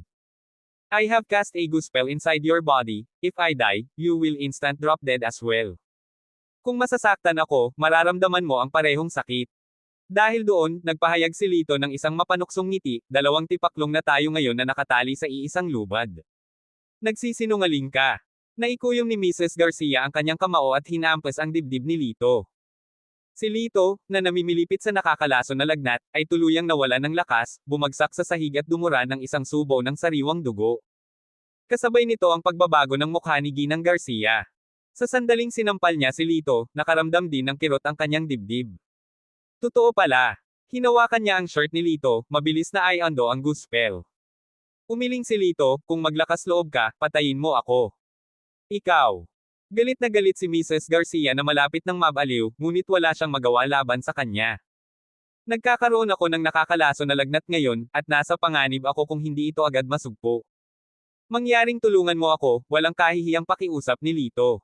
Si Mrs. Garcia, na nagngangalit sa galit, ay nagnanais na masampal niya ito ng patay. Ang kanyang maputlang asul na mga mata ay napuno ng malamig na lamig. Lito, ang araw na neresolba ang Twingo ay nagmamarka ng iyong kapahamakan. Dudurugin kita. Walang awang buhong. Tumawa si Lito, kung gusto mo. Umupo ka. Nakangusong sabi ni Lady Garcia, pinipigilan ang pagnanasang sakalin ang walang mukha na karakter na ito. Habang nakaupo si Lito, dahan-daang itinaas ni Lady Garcia ang kanyang palad, isang malabong bughaw na ambon ang lumabas mula rito, na naglalabas ng mga butil ng malamig na singaw. Pagkatapos, itinulak niya itong malabong asul na fog sa katawan ni Lito. Makalipas ang halos kalahating oras, matagumpay na napigilan ang lason ng lagnat sa katawan ni Lito at bumalik sa normal ang kanyang kutis. Maraming salamat. Masayang tinapik ni Lito si Lady Garcia sa balikat. Scram! Malamig na tumahol si Lady Garcia, umaalon ang kanyang dibdib sa galit. Si Lito ay gumawa ng sock sound, matalinong binawi ang kanyang kamay, at bumuantong hininga, dapat kong sabihin, bilang isang lalaki, paminsan-minsan ang libreng pagsakay ay medyo komportable. Makapal talaga ang mukha mo kaysa sa mga pader ng lungsod. Kailan mo lulutasin ang goo para sa akin? Tinitigan siya ng masama ni Lady Garcia. Hinaplos ni Lito ang kanyang baba, nag-isip ng ilang segundo, depende sa mood. Hinampis ni Mrs. Garcia ang isang sampal, ngunit madaling naiwasan ito ni Lito. Really impatient, can't even take a joke. Umiling siya, inilabas ang larawan ni Edsel Mo mula sa kanyang bulsa, gusto ko ang lalaking ito. Ibigay mo siya sa akin, at tatanggalin ko ang sumpa mo. Bagamat nag-aatubili si Mrs. Garcia, wala siyang ibang nagawa kundi ang sabihin, sumama ka sa akin. Pagkatapos, sinundan ni Lito si Ginang Garcia sa isang bilya sa suburb. Ang nagbukas ng pinto ay si Butler Brown. Madam, bakit buhay pa ang lalaking ito? Hindi ba nag-utos ang Grand Elder? Tinitigan ni Brown si Lito na may malungkot na tingin. What I do is none of your business. Don't forget your position. Malamig na sinulyapan siya ni Mrs. Garcia. Then, she clapped her hands. Blood slave. Unti-unting lumabas ang isang binata na may maputlang mukha. Walang ekspresyon ang kanyang mukha, mapurol ang kanyang mga mata, at napakatigas ng kanyang mga galaw. Nakilala siya ni Lito sa unang tingin, siya si Edsel Mo, ang anak ni Boss Mo na 3 taon nang nawawala. Eto siya. Ngayon mabilis na iangat ang sumpa ko. Malamig na sinabi ni Mrs. Garcia kay Lito. Tumawa si Lito, huwag magmadali, hayaan mo munang mabawi niya ang kanyang katinoan. Bahagyang hinawakan ni Madam Garcia ang isang punto sa pagitan ng mga kilay ni Edsel Mo. Sa isang kislap ng pulang ilaw, unti-unting lumiliwanag ang mga mata ni Edsel Mo. Saan ang lugar na ito? Bakit ako nandito? Sino ka? Tumingin si Edsel sa paligid at nalilitong sinabi. Ikaw ba si Edsel mo? Tumingin sa kanya si Lito, hinahanap ka ng iyong ama, sumama ka sa akin. Bakit naman ako maniniwala sa'yo? Maingat na sabi ni Edsel. Hay nako, nagiging maingat ka sa oras na ito. Anong ginagawa mo sa 3 taon na ang nakakaraan? Nagmura si Lito at pinatumba si Edsel gamit ang isang palad. Bumalik ang tingin niya kay Madam Garcia, same time tomorrow, same place, I will resolve the goo for you. Pagkatapos sabihin iyon, binuhat niya si Edsel at umalis. Matapos maglakad ng ilang hakbang, huminto siya, tumalikod at nakataas ang kilay sa pilyong ngiti, ang lambot pala talaga ng labi mo. Bang! Agad na kinuha ni Madam Garcia ang isang single-seater na sofa at inihagis ito kay Lito. Madam, hahayaan mo na ba siyang umalis ng ganoon lang? Hindi ka ba natatakot na panagutin ka ng Grand Elder? Napangisi si Brown. Sinulyapan siya ni Madam Garcia, I have my own plans. Madam, hindi mo ba nagustuhan itong guy na ito? I see you two seems quite intimate. Napatingin si Brown kay Madam Garcia. Malamig na tumawa si Madam Garcia, him.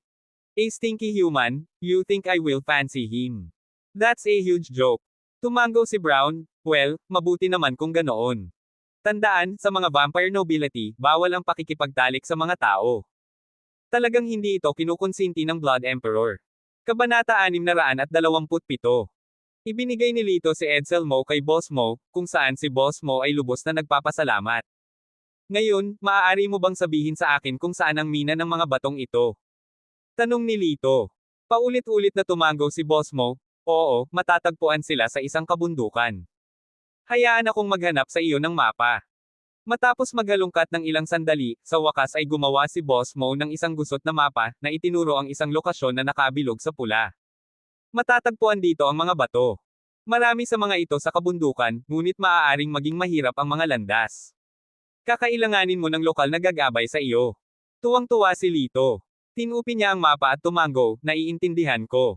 Nang sumunod na gabi, dumating si Lito ng maaga sa villa ni Lady Garcia. Matapos iwaksi ang kanyang sumpa, tumalikod siya para umalis, nanahar ang lamang ng isang pigire. Nakarating ka na, ngunit hindi ganoon kadaling umalis. Malamig na sabi ni Butler Brown, ang kanyang kayumangging mga mata ngayon ay ganap na namumula sa dugo, at ang kanyang mahabang pangil ay malamig na kumikinang. Kumunat ang noo ni Lito. Sa sumunod na segundo, nawala siya sa kinatatayuan niya. Bam! Bago makapag-react si Brown, pinalipad siya.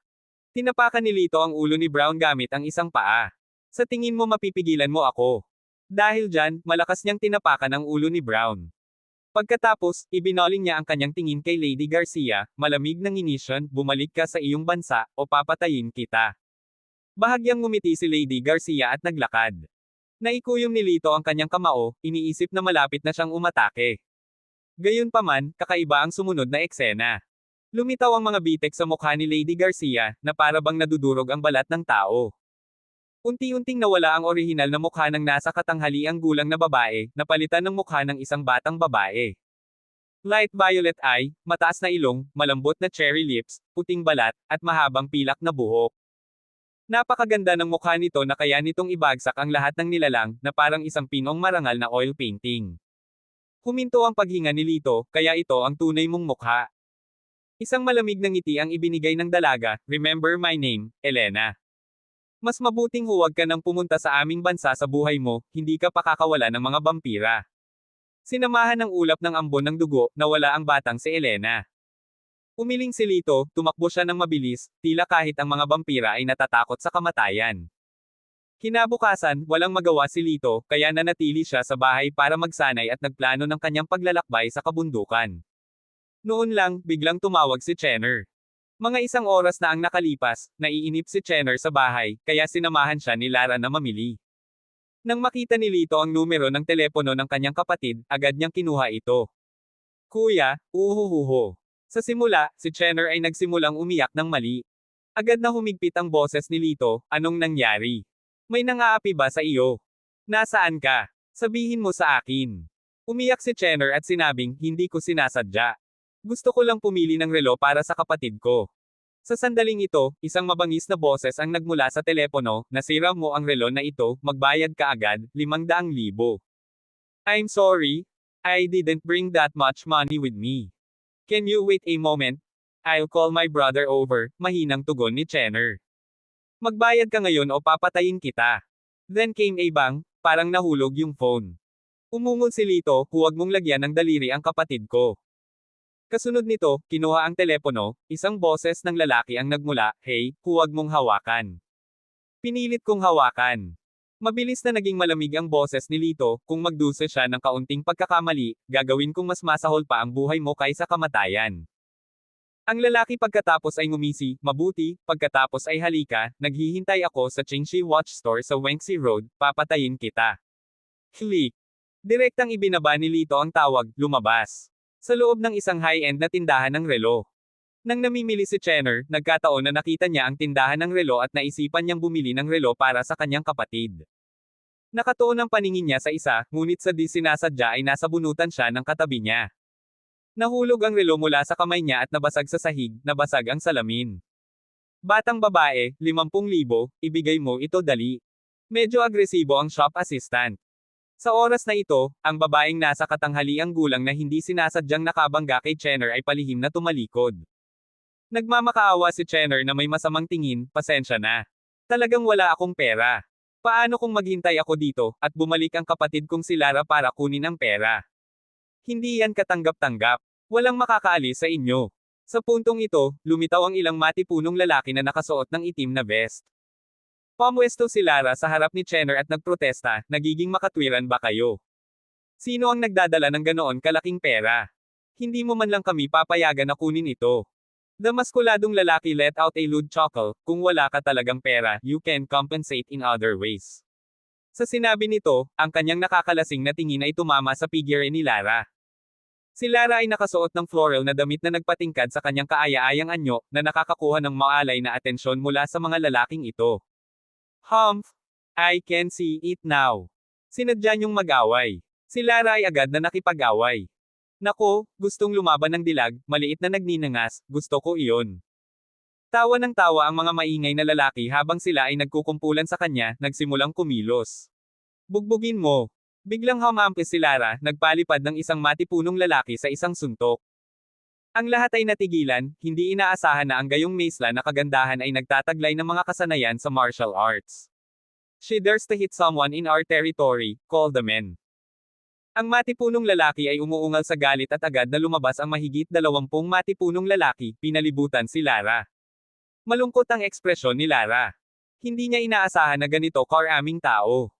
Kahit gaano pa siya nagsanay sa martial arts, sa huli ay hindi niya kayang labanan ang maraming kalaban ng mag-isa.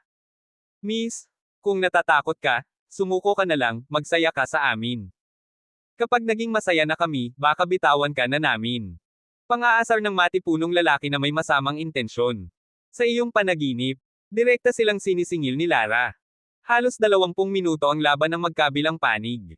Sunod-sunod na bumagsak ang mga matipunong lalaki. Gayunpaman, si Lara ay nabugbog din at nabugbog, napunit ang kwelyo at manggas ng kanyang damit. Chenner, tumakbo ka na. Muling sinugod ni Lara iyan a negation section, negation a feminine ordinal indicator ng matipunong lalaki. Trying to leave. Not so fast. Bakit nakamaskara ang dalaga? Tingnan ko kung maganda siya o hindi. Isang matipunong lalaki ang lumapit kay Chenner at hinubad ang kanyang maskara. Ano, halimaw siya. Napasigaw ang matipunong lalaki nang makita ang disfigure na mukha ni Chenner. Sa kanilang paligid, ang mga nanunood ay humihingal sa disgusto sa pagmumukha ni Chenner. Nakakadiri. Oo, kung ganito ang itsura ko, mas gugustuhin ko pang mamatay. Ang lakas ng loob na mag-shopping ng ganito. Ang koro ng mga boses ay parang punyal sa mahinang puso ni Chenner, ang kanyang mga mata ay namumula habang tinatakpan niya ang kanyang mukha at yumoko. Halimaw ako, hindi ako dapat lumabas. Chenner. Nag-aalala, tumingin si Lara iyan a negation section, negation a feminine ordinal indicator ay Chenner, bigla siyang sinipa ng malakas sa kanyang baywang at napasandal siya sa counter. This one's much better, let's show everyone how coquette she is. Tumigil ka. Sa sandaling ito, isang malamig na boses ang nagsalita mula sa pasukan. Ano ba? Isang inis na tawag ang bumaling sa kanyang ulo, nakatanggap lamang ng isang malakas na sipa na nagpalipad sa kanya hanggang sa pader. Kabanata 628. Hindi tumingin sa iba si Lito, at diretsyong naglakad papunta kay Chenner. Chenner, pasensya na, late dumating si kuya. Niyakap niya ang kanyang nakababatang kapatid na babae sa kanyang mga bisig, ang kanyang mga mata ay namumula sa pag-iyak, ang puso ni Lito ay hindi masusukat. Kaya ang pangit na photo na ito na may gusot na mukha ay kapatid mo. Lumapit ang isang matipunong lalaki na may nanunuyang tawa. Tinakpin ni Chenner ang kanyang mukha, kuya, pangit ba talaga ako? Dapat hindi na ako lumabas. Isa lang akong ugly freak. Pinagdikit ni Lito ang kanyang mga labi, hindi umimik. Marahan niyang ibinaba ang kapatid at naglakad palapit sa matipunong lalaki. Boy, anong meron? Gusto mong makipag-away mag-isa? Napabuntong hininga ang matipunong lalaki. Sa sandaling magsalita siya, ang mga tao sa paligid ay nagsimulang tumawa, siguradong matapang ang batang ito ngunit sa kasamaang palad. Ang taas ng matipunong lalaki ay lumalapit sa 1.9 metro, isang ulo na mas mataas kaysa kay Lito, at ang kanyang katawan ay matipuno, nakatayo sa harap ni Lito na parang pader, na nagmukhang napakaliit. Kung sino ang mas malakas at kung sino ang mas mahina, madali itong hatulan sa mata. Tara, dito na lang? Subukan mong manuntok. Kaya mo bang umabot? Itinuro ng matipunong lalaki ang sariling ilong, nanunuya, huwag mo lang akong kukulitin, mag-effort ka kung lalaki ka. Ikaw ang humiling nito. Hinailan ni Lito ang gilid ng kanyang bibig at biglang sumuntok. Bang! Sa gulat ng mga mata ng karamihan, pinalipad ang matipunong lalaki, tumama sa kisame bago bumagsak sa sahig. Ang sahig ay direktang nabasag sa isang malaking bunganga, at ang alikabok ay lumipad sa hangin para sa isang halimbawa. Ito. Nagkatinginan ang mga tao, puno ng di paniniwala ang kanilang mga mukha. Lalo na ang matipunong lalaking nakaitim, bakas sa mukha nila ang pagkagulat. Nakakakilabot ang lakas ng batang ito. Matatawag pa bang tao ang isang tao matapos ihagis sa hangin ang isang halos 200 pound na lalaki sa isang suntok lang? Sa sandaling ito, gumapang ang matipunong lalaki palabas, hawak ang dagwang ilong, patuloy na sumisigaw. Lumapit si Lito, binigyan siya ng malamig na ngiti, nakiliti ba iyon? Nang makita si Li Xiao, ang matipunong lalaki ay sumigaw na parang nakakita ng multo at nagmamadaling bumalik. Bang! Lumapat ang paa ni Lito sa kanyang likod. Dare to insult my sister, I'll make your life worse than death. Pagkasabi niyon, diretso niyang hinawakan ang buhok ng kabilang partido at pinalo ng malakas na suntok sa mukha nila. Walang pagod, mahigit 100 suntok ang ibinabato niya sa isang beses. Natigilan ang lahat, kahit ang mga nananakot na malalakas na lalaki ay hindi nang ahas na humakbang pasulong at pigilan siya. Ito ay hindi lamang pagsuntok. Ito ay naglalabas ng galit, at sa isang partikular na brutal na paraan. Sa oras na huminto si Lito, ang mukha ng malakas na lalaki ay pumangit, naging gulo. Sino ngayon ang ugly freak? Tinapakan ni Lito ang mukha ng malakas na lalaki. Umiiyak na pakiusap ng malakas na lalaki, ako na. Kuya, stop hitting. I'm the ugly freak. Pagkatapos, lumapit si Lito kay Lara, hinubad ang kanyang coat, at itinakip ito sa kanya. Sino ang humipo sa kanya ngayon? Inis kanya ang karamihan ng tao na may malamig, mabangis na tingin. Ang bawat isa ay umaatres ng isang hakbang. Nagkatinginan sila. Walang matapang na humakbang palabas. Ngumisi si Lito, mabuti, kung gayon magkakasama kayong lahat. Tumigil ka. Sa oras na ito, lumabas ang isang masungit na lalaki, ako ang manager ng lugar na ito, ano nga ba ang nangyari dito? Sinabi ni Lara, hindi sinasadyang nasira namin ang isang relo, at ang mga hayop na ito ay tumatangging bayaran kami, sa halip ay sinusubukan nila kaming samantalahin. Kung hindi ka naniniwala sa akin, maaari mong tanungin ang iba. The onlooking customers were all nodding their heads, tama, ganyan talaga ang nangyari. The manager gave a small chuckle, parang nagkaroon ng hindi pagkakaunawaan. Paano ba naman ito hindi mo na kailangang bayaran ang relo, umalis ka na lang. Hey! Sa anong grounds? Isang malamig na ngiti ang pinakawala ni Lito. Kumunot ang noo ng manager, bahagyang nagdilim ang ekspresyon ng mukha, ano ito? Tinatanggihan ang solusyon na nakakatipid sa mukha. Ang relong ito ay nagkakahalaga ng 500,000. Talagang nabili mo ang sarili mo. Lito curling up his lips, babayaran ko ang 500,000, ngunit para sa mga pinsalang natanggap nila, lalaban ako ng 10 beses. With that, naglabas siya ng bank card at inihagi sa paanan ng manager. Bata, huwag kang masyadong lumayo, hindi ito lugar kung saan maaari kang mag-amok. Galit na sigaw ng manager. Gayunpaman, hindi siya pinansin ni Lito, direkta siyang sumugod at hinawakan ang braso ng isa sa matipunong lalaki, pinaikot ito ng husto. Basag. Ang braso ng lalaki ay napilipit sa isang nakakatakot na kaguluhan. Tumingin si Lito kay Lara, sino pa ang nagtaas ng kamay. Dahil sa pagkamangha, itinuro ni Lara ang ilang matipunong lalaki, sila rin. Humakbang si Lito, mabilis at walang kahirap-hirap na nabali ang kanilang mga braso. Namumula ang mukha ng manager, umungol siya sa galit, anak, tapos ka na. Alam mo ba kung kanino ang ari-arian na ito? Ngumisi si Lito, sino? Ang pamilya Chin. Hindi ka aalis ngayon, dadalhin ko ang young master dito, siguradong patay ka. Agad na kinuha ni manager ang phone niya at tumawag. Kinaladkad ni Lito ang isang upuan at naupo doon, sige at tawagan mo siya, maghihintay ako. May mabait na nagpayo mula sa site, young man, don't act tough, the young master of the Chin family is notorious hard to deal with. Sinasabing may mga martial artists pa siya sa ilalim ng kanyang command, hindi sila ang kaya nating mga ordinaryong tao. Oo, dapat kang humingi ng tawad kaagad at umalis pagkatapos magbayad para sa pinsala. Malamig na ngumisi ang manager, humihingi ng tawad at magbayad para umalis, para bang magiging ganoon kadali ang mga bagay, lumuhod. Tumayo si Lito at lumapit sa manager, lumuhod, ha. Hindi maiwasan ng manager ang makaramdam ng matinding saya. Tila natakot ang bata, anak, ang bait mo. Basta lumuhod ka at yumuko ng 10 beses, we can discuss the rest. Sa ilalim ng maingat na mga mata ng lahat, si Lito sa bilis ng kidlat, ay sinipa ang tuhod ng manager, pag-usapan ang aking puwet. Basag. Umalangaw-ngaw sa hangin ang magkasabay na tunog ng pagkabali ng 2 buto sa paa. Nabali ang mga paa ng manager, at lumuhod siya sa sahig. Ah! Isang nakakakilabot na hiyawan ang umalangaw-ngaw sa buong shop.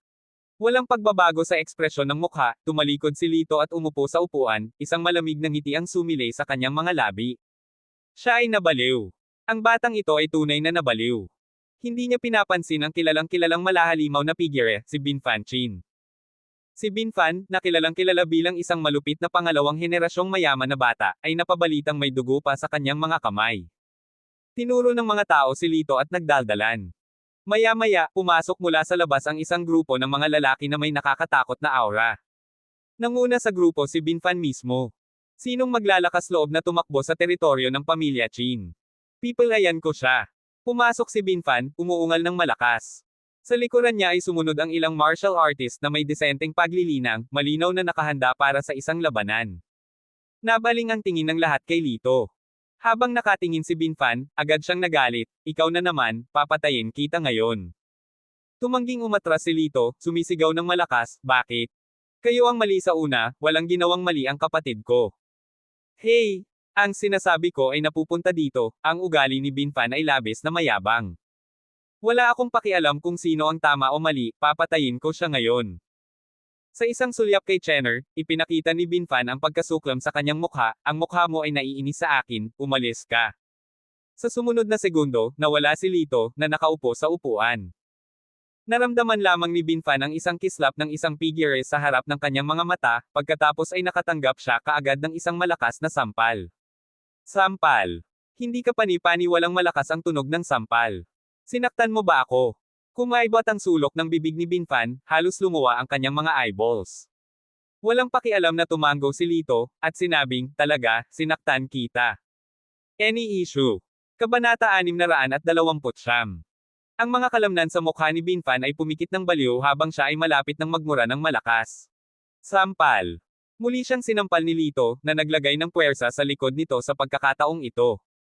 Pinalipad si Bin Fan. Narinig ko ang palayaw mo na Little Yama. Kinagat ng aso mo ang kapatid ko, hindi alintana kung Little Yama ka man o medyo bastos, hindi ako magdadalawang isip na suntukin ka. Malamig na tinitigan siya ni Lito. Mabuti. Hindi napigil ang magpalakpakan ng mga kalapit na mga ngalakal na nanunood.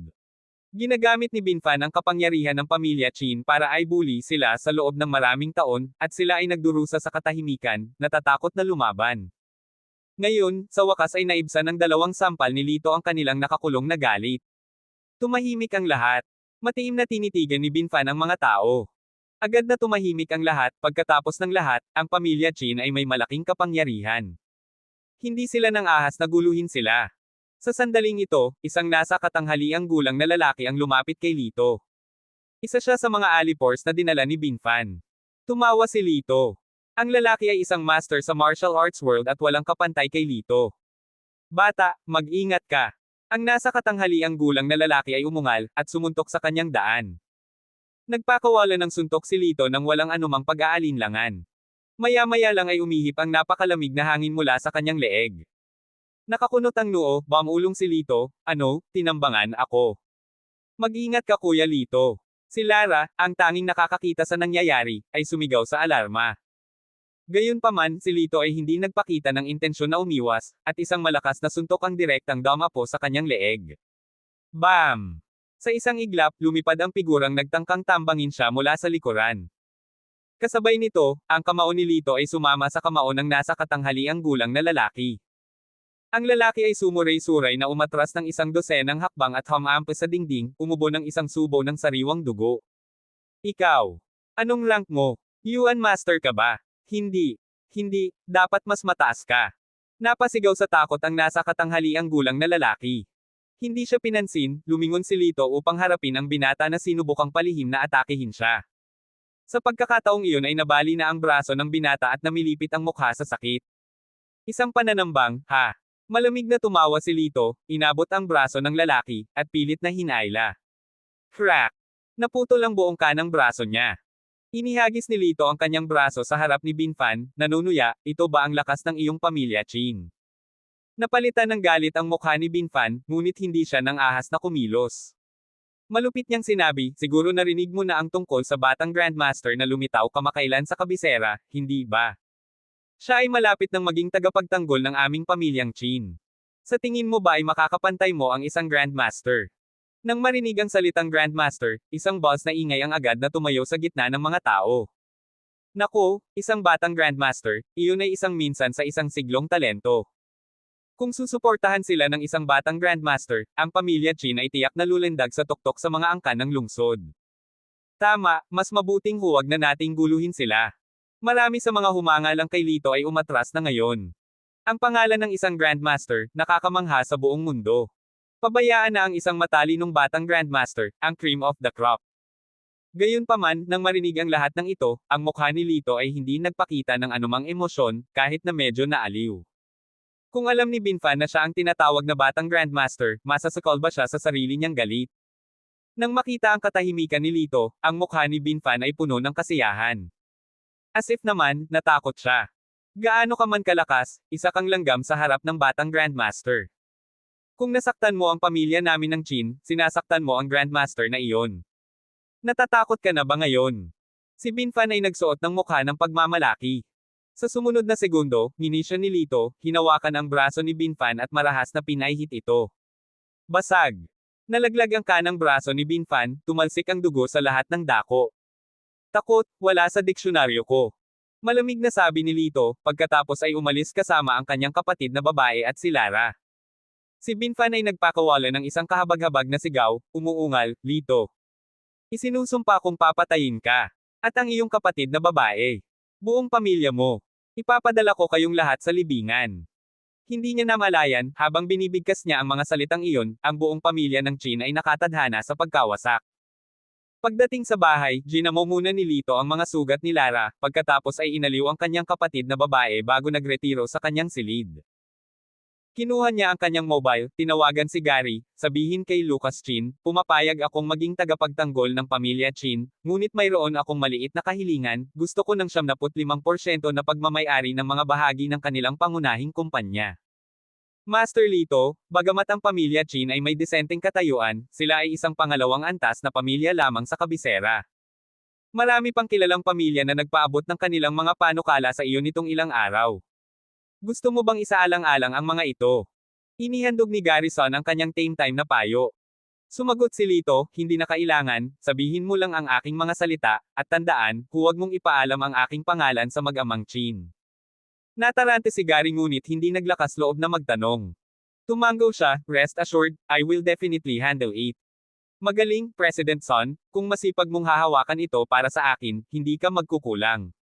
Nagsalita si Lito nang walang pakialam. Nang marinig ang kanyang mga salita, si Gary ay napuno ng pananabik. Siya ay napakalinaw tungkol sa isang bagay si Lito, napakabata, ay nakamit na ang katayuan ng isang master, na nagpapahiwatig ng kanyang nakakatakot na background, at walang alinlangan na siya ay nagtataglay ng iba't ibang makapangyarihang pamamaraan at kayamanan. Ang pagkuha ng alinman sa mga ari-arian na ito ay parang paghukay ng isang bihirang at mahalagang kayamanan. Kasabay nito, naging mas magalang si Gary kay Lito. Kahit na mas matanda siya kay Lito, sa mundo ng martial arts, ang edad ay hindi nauugnay. Ang kapangyarihan ang tanging determinant ng katayuan ng isang tao. Dahil sa lakas ni Lito, kusang sumuko si Gary, at hindi siya nakaramdam ng kahihiyan sa paggawa nito. Sa halip, nadama niya ang karangalan na maging bahagi ng inner circle ni Lito.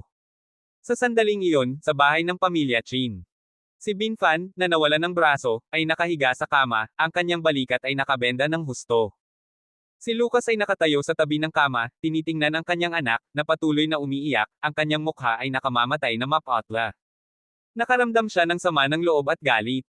Who did it? Who made my son this triple? I'll destroy his entire family. Si Lucas ay umungal sa galit. Maluha-luha, iminulat ni Binfan ang kanyang mga mata at sinabing, si Lito iyon. Gumagawa siya ng gulo sa tindahan ng relo.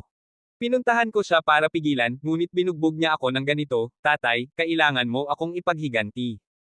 Kabalbalan. Ganap na kabalbalan.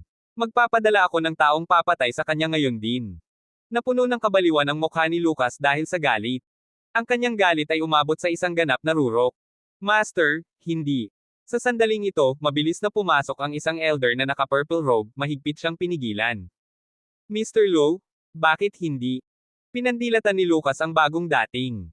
Itong si Mr. Low ay ang martial artist na sumusuporta sa pamilya Chin sa mga taong ito. Dahil sa kanyang pakikilahok, ang pamilya Chin ay bumangon mula sa isang menor de edad, hindi gaanong kahalagahan tungo sa isang kilalang pamilya sa kabiserang lungsod sa loob lamang ng 5 taon. Sa makatuwid, lahat sa pamilya Chin ay may malaking paggalang kay Mr. Lo. Masasabing pangalawa lang siya sa guro at higit sa lahat. Sumigaw si Ginoong Lo, guro, pag-isipan mong mabuti. Ang mga lalaking isinama ng Young Master ay kasama ang isang middle rank at isang junior martial artist. Sa kabila ng kanilang magkasanib na pag-atake, at kahit na isang ambush, hindi nila nagawang saktan si Lito na ito kahit kaunti. Ano ang iminumungkahi nito? Nagulat si Lucas, nag-isip siya ng malalim sa katahimikan bago biglang bumantong hininga, ibig mong sabihin. Tumango si Mr. Lo, ang binatang ito na nagngangalang Lito ay malamang na hindi kasing simple ng kanyang nakikita. Sa ganoong kapangyarihan, ang puwersa sa likod niya ay maaaring hindi natin kayang pukawin. Ano ang dapat nating gawin kung gayon?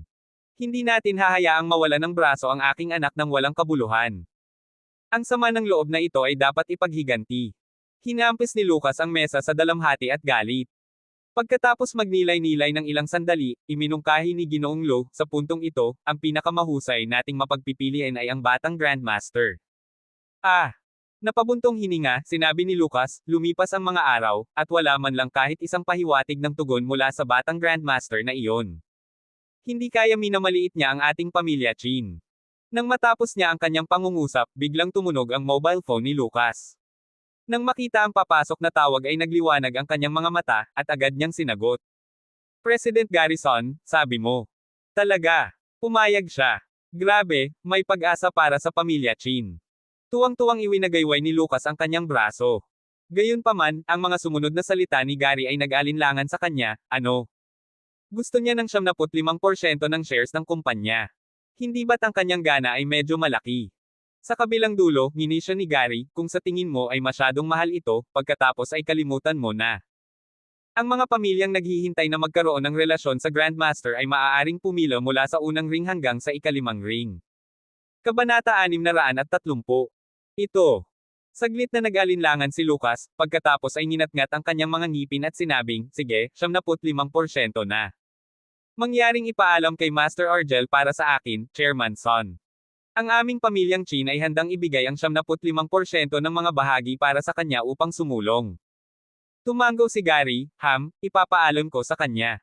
Dinilaan ni Lucas ang kanyang mga labi, kailan magiging available si Master Argel. Gusto ko siyang makilala. Sumagot si Gary, walang nagmamadali. Kapag naayos na ang pera, natural na maaayos ang lahat.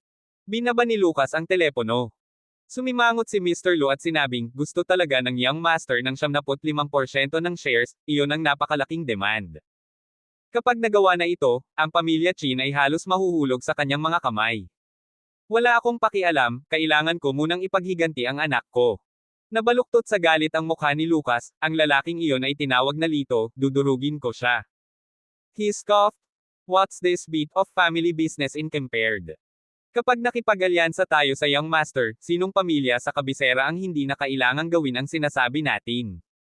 Madali tayong makakabawi sa pagkawalang ito sa puntong iyon. Tumango si Mr. Lowe, Master, tama ka. Kinabukasan, ipinadala ni Lito si Carlito upang makipagkita kay Lucas, na inilipat ang 75% na bahagi ng pamilya Chin kay Carlito. Sa gitna ni Gary, si Lucas ay walang anumang hinala. Pwede ko bang itanong kung kailan ko makikilala ng personal si Master Argel? Matapos pirmahan ang kontrata, hindi naiwasang magtanong ni Lucas. Si Carlito ay nagbigay ng isang mahinang ngiti, si Master Argel ay isang marangal na master, siya ay sobrang abala. Hindi siya maaaring pumunta para sa isang bagay na walang halaga gaya ng pagpirma ng isang kontrata. Paulit-ulit na tumango si Lucas, tama ka, pero huwag kang mag-alala. Dahil naibigay na ang shares, hindi hahayaan ni Master Argel na magdusa ang pamilya Chin mo. Sa tuwing may problema, ipaalam lang kay Master Argel, natural niyang hahawakan ito para sa iyo.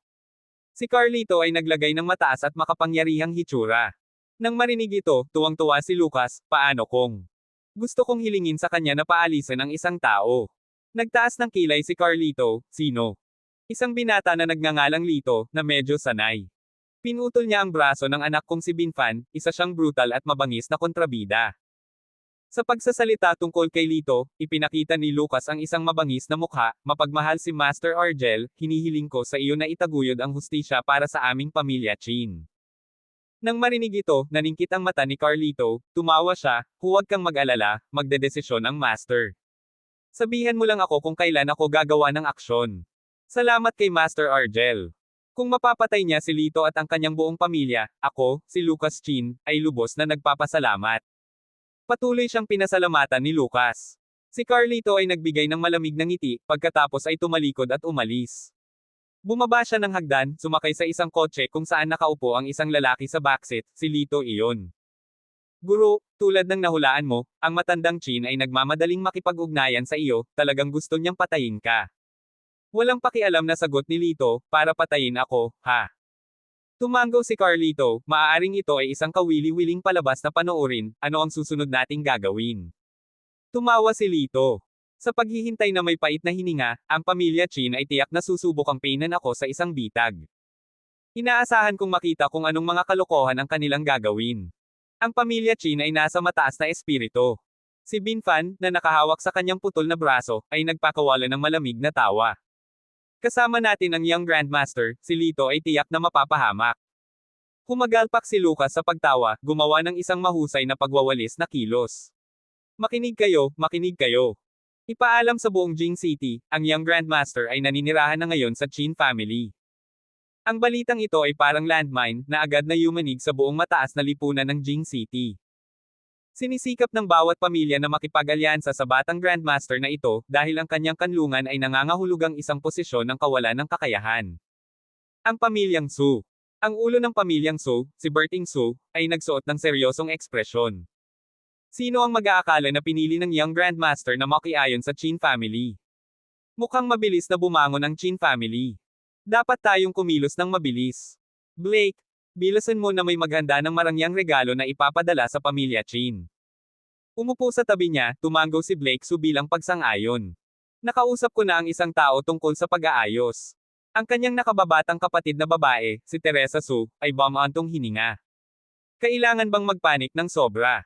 Ano ang maganda sa pamilyang Chin? Ang pamilya Su natin ay kahit 10 beses na mas malaki. Bakit kailangan natin silang padalhan ng regalo? Ignore auntie. Saway ni Berting sa malamig na tono. Pagkatapos ng isang mabigat na buntong hininga, nagpatuloy siya, bata ka pa, hindi nauunawaan ang impluwensya at kapangyarihan ng isang Grandmaster.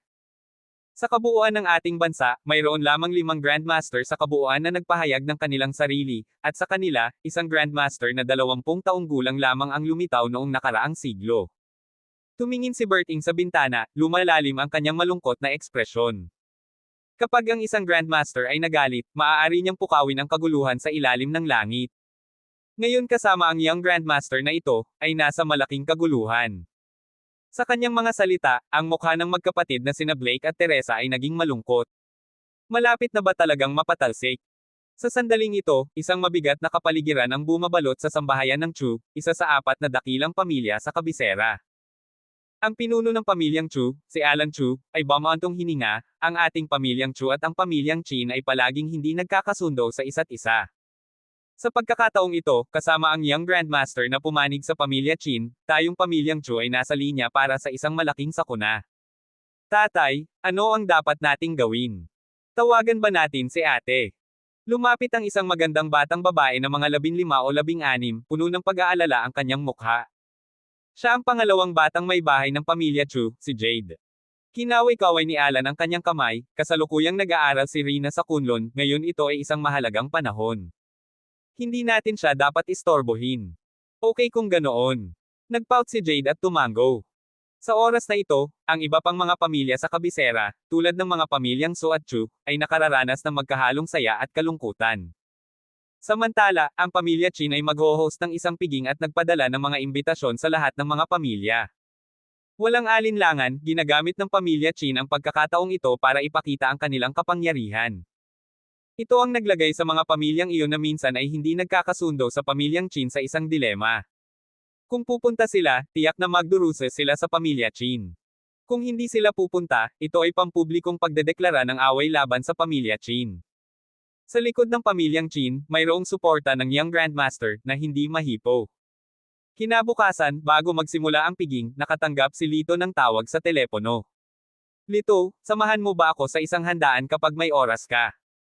Ang tumatawag ay si Maika Su. Tinanong ni Lito, ito ba ang piging na pinangangasiwaan ng pamilya Qin? Tumango si Maika, oo, bagamat kasalukuyang abala ako sa isang pulong at natatakot ako na wala akong oras para sunduin ka. Diretso ka na sa hotel at magkita tayo sa entrance ng hotel. Isang malabong ngiti ang sumilay sa mukha ni Lito, sige. Kaya, umalis si Lito patungo sa 5-star hotel sa kanyang inuupahang sasakyan. Sa kalagitnaan, may isang matandang lalaki ang biglang sumugod sa gilid. Agad na inapakan ni Lito ang preno. Bago pa man mabangga ng sasakyan ang matanda, himalang huminto ito. Sa sobrang gulat, magagalit na sana siya, ngunit agad na bumagsak ang matanda sa tabi ng manibela at humagulgol, "Ayo! Ayo!" Sinaktan niya ako. This, on the spot attracted some people near that started pointing fingers at the old man. Ngumisi si Lito, na nakatagpo ng isang manloloko sa ganoong bagay, napaka-awkward na sitwasyon. Binuksan niya ang pinto ng kotse at lumabas, lumapit siya sa matandang nakaturo sa kanya, sumisigaw, paano ka nagmaneho? Sinaktan mo ako, anong gagawin mo ngayon? Sarcastic na sagot ni Lito, hindi kita sinaktan. Sinong nagsabing hindi, tingnan mo ang ginawa mo sa akin. Iginulong ng matanda ang kanyang pantalon, ipinakita ang isang malaking patch ng purple at blue na mga pasa sa kanyang binti. Noong una, nag-alinlangan ang mga nanunood, sa pag-aakalang sadyang nagdudulot ng gulo ang matanda. Ngunit ngayon, nang makita nila ang asul at lila na mga pasa sa kanyang katawan, sinimulan nilang ituro ang mga daliri kay Lito. Sa sikat ng araw, paano ka magiging pabaya? Eksakto, maaari kang magdahan-dahan. Ano ang pagmamadali? Nagmamadali ka bang ipanganak muli? Sa panahon ngayon, kulang na talaga ang respeto ng mga kabataan sa nakatatanda. Ang moral ay bumababa araw-araw, ang mga tao ay wala ng tradisyonal na mga halaga. Sumulyap si Lito sa mga tao, hindi ko siya sinaktan. Nabangga niya ako. Sinong maniniwala dyan? Ang paa ng matandang lalaki ay puro bogbog dahil sa pagkakabangga. Nagtawanan ng mga tao, hinaranggan si Lito para pigilan siya sa pagtakas. Naniniwala ako. Maya-maya lang ay umalangaw-ngaw ang isang matigas na boses.